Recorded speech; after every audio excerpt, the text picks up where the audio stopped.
Demo di depan DPR. Emangnya apa sih tuntutannya? Seperti yang kita ketahui sebelumnya, bahwa DPR mendapatkan tunjangan rumah sebesar 50 juta rupiah. Bahkan, dengan angka yang sebesar itu, Wakil Ketua DPR bilang mereka masih nombok. Padahal, setelah gue cari-cari, apartemen yang paling dekat itu adalah GP Plaza.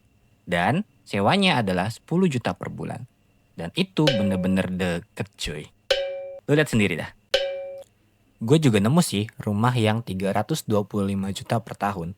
Berarti kalau kita hitung per bulannya di sekitar 27,1 juta per bulan. Ya udahlah ya, kita bulatin ke atas deh ya. Berarti 28 juta per bulan. Dan itu gede banget cuy rumahnya.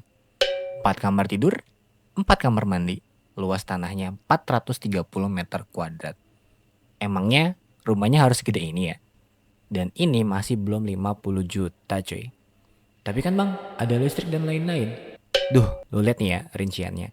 Listrik dapat bantuan, tunjangan beras ada, komunikasi juga ada, sampai pajak penghasilan juga dikasih tunjangan cuy. Tapi ada dua hal sih yang gue bingung dari rincian ini. Pertama, tunjangan kehormatan. Bayangin, lu udah dihormat-hormatin terus dapat tunjangan gitu. Kedua, ini telepon sama komunikasi, apa bedanya? Gak ngerti sih gue. Kalian paham? Kalau paham, coba tulis di kolom komentar deh. Tapi balik lagi ya, gue tidak menemukan rumah yang 50 juta per bulan. Mungkin kalian tahu yang mana 50 juta per bulan? Dan kalau memang ada, itu gue yakin gede banget sih rumahnya. Nah, karena hal tersebut, muncullah seruan bubarkan DPR. Ya, meskipun banyak hal lain kayak ketidakpuasan terhadap kinerja DPR, tuntutan RUU perampasan aset agar segera disahkan. Tapi, menurut gue, karena tunjangan rumah ini sih yang paling bikin masyarakat geram. Buktinya, Kompas TV juga bahas nih. Ya, intinya sih masyarakat sudah muak banget ya kayaknya. Karena banyak aturan-aturan yang kurang pro ke rakyat. Kok lu bisa tahu bang? Ya kan gue juga rakyat. Atau enggak, lu lihat nih komentar demonstran ini. Terlebih lagi, demonstran juga menuntut perlunya pemerintahan yang bebas dari korupsi, serta menolak praktik politik dinasti, oligarki, dan menolak komersialisasi pendidikan. Tapi sangat disayangkan, para demonstran tidak ketemu dengan para anggota DPR. Ya gua sih udah lihat berita ya. Ini jam 9 malam dan belum ada berita yang mengabarkan demonstran ketemu sama anggota DPR. Padahal 5 hari yang lalu Ketua DPR, Puan Maharani, bilang di video ini, kita akan bisa berdiskusi secara terbuka.